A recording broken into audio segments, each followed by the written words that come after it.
Biko's generation were doing self-preparation big time.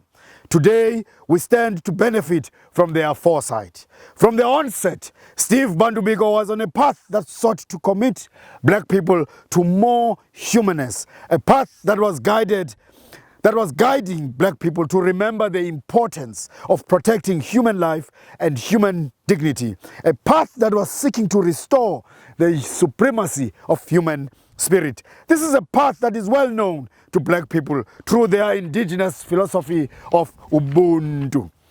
Now, blessed with a mind that enabled him to analyze, articulate, and with others to invent a system of re-educating blacks so that they can discover themselves and restore their self-love and respect, Biko was able to champion this cause and even to emphasize in his words the need to bring a human face to the world, enlightening us about the role and the possible contribution that blacks can make to world civilization. This outlook that places human life in the center of human existence has glaringly confronted all humanity at the outbreak of COVID-19 pandemic. Many caring governments, led by the World Health Organization across the globe, were committing to protect their citizens. For once, the protection of human life had to be a priority. The buzzword today has become solidarity, and solidarity and care were the key pillars of Steve Biko. With conviction, we can declare out and loud that history has vindicated Steve Biko. But sadly, my country, South Africa, the country of Steve Biko, has ignored the lessons of the man. COVID-19 has exposed the black government of South Africa that it does not place the interest of its people first. 2020 for us South Africans, especially us blacks, was a great revelation. I will explain this by highlighting one of Biko's strong lessons and one singular achievement he made in the area of health. The point here is that we must understand Biko's thrust to Ubuntu and why we should practice Ubuntu in our lives. I am aware that South Africa has been praised globally for its response to the pandemic through the declaration of the national lockdown. That is not the matter under discussion right now. I am concerned here about Ubuntu, briefly defined as our belief in human life as the center of our existence and the supremacy of the protection of human life. As mentioned earlier, in 1973, along with other black consciousness leaders, Biko was banned by the white government. Accordingly, he was moved from the city of Durban, where he had established himself as a student of medicine and a national political activist. He was brought to his home and was placed under strict restrictions and 24/7 police surveillance.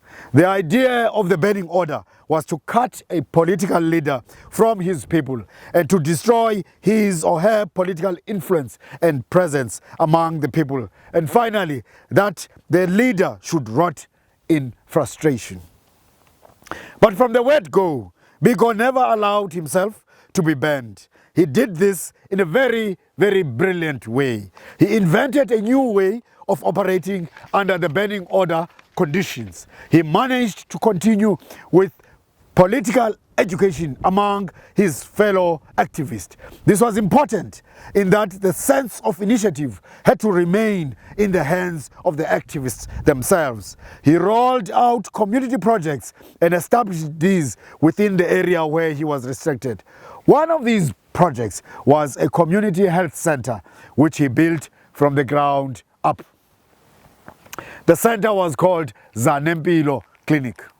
In 1975, when the center was ready to operate, Biko invited his former fellow students, who were by then practicing doctors and who were also activists, to come and work at the center for the people.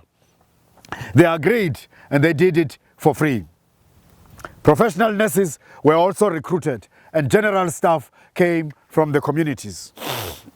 With Biko at the helm, the staff of Zanempilo was able to roll out a primary health care service for the immediate communities around the center. They were able to get the sick to the center and to reach those who could not travel.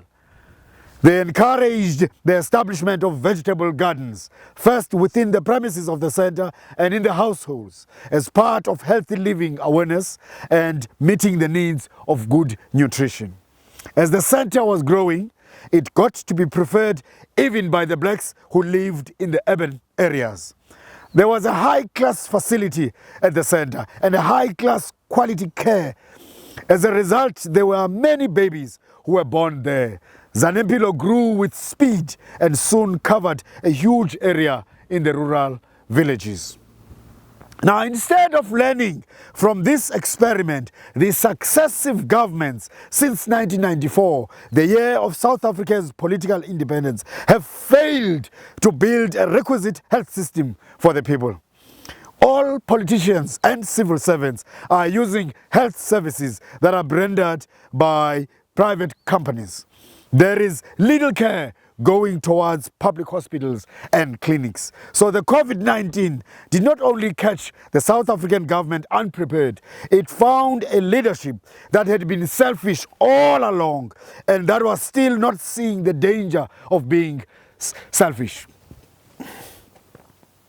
For black people here in South Africa, COVID-19 has proved to be the highest point of aggression as far as greed and rapacious appetite to acquire personal wealth by the ruling elite is concerned.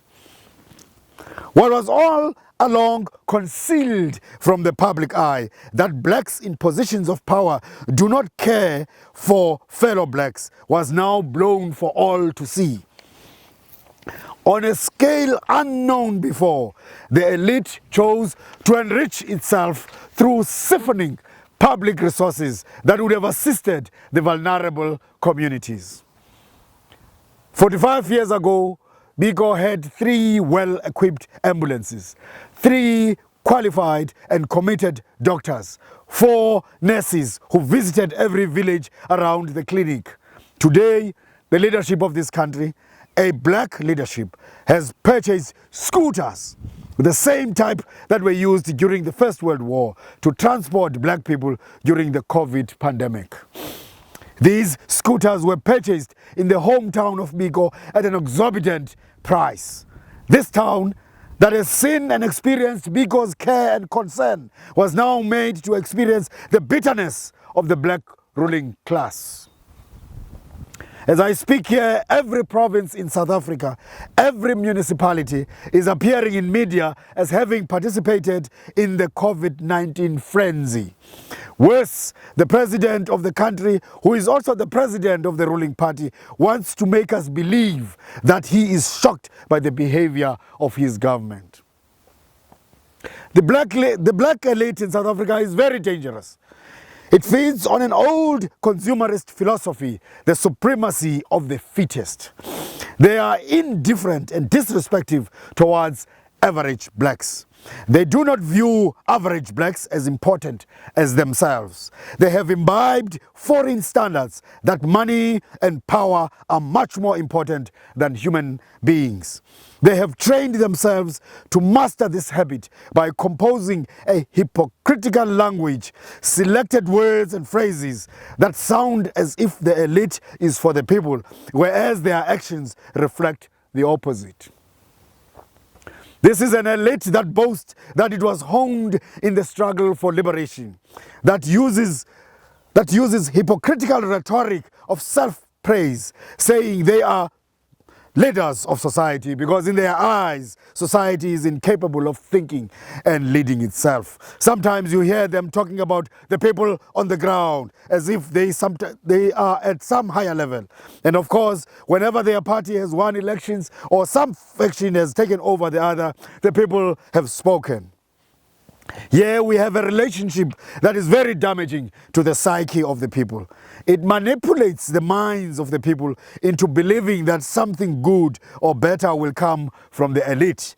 And at the same time, the elite tends to believe that they alone can bring change to society. Reverend Shapton has made us wiser.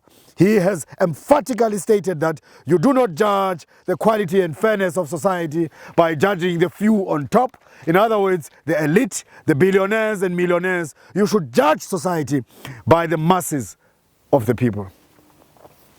It is an unpardonable sin for a government that chooses to ignore and disregard a living heritage of a people it governs, a history well known to the people, a set of lessons that were delivered with love by Biko. What happened to people who were born and raised within the philosophy of love for the other and protection of human life, Ubuntu? What happened to people who carried Biko's body to this grave? What happened to the country of Mandela? We have nowhere to run. This is our home. Just like the colonialists, you are burning our house down. The pain you are causing this country is tremendous. Your arrogance and determination to disregard the genius of the people devours every bit of respect there would have been. You are an embarrassment to our future generations. This total disregard for human life and your high regard for personal wealth is the worst of the times for South Africa. History will judge you harshly.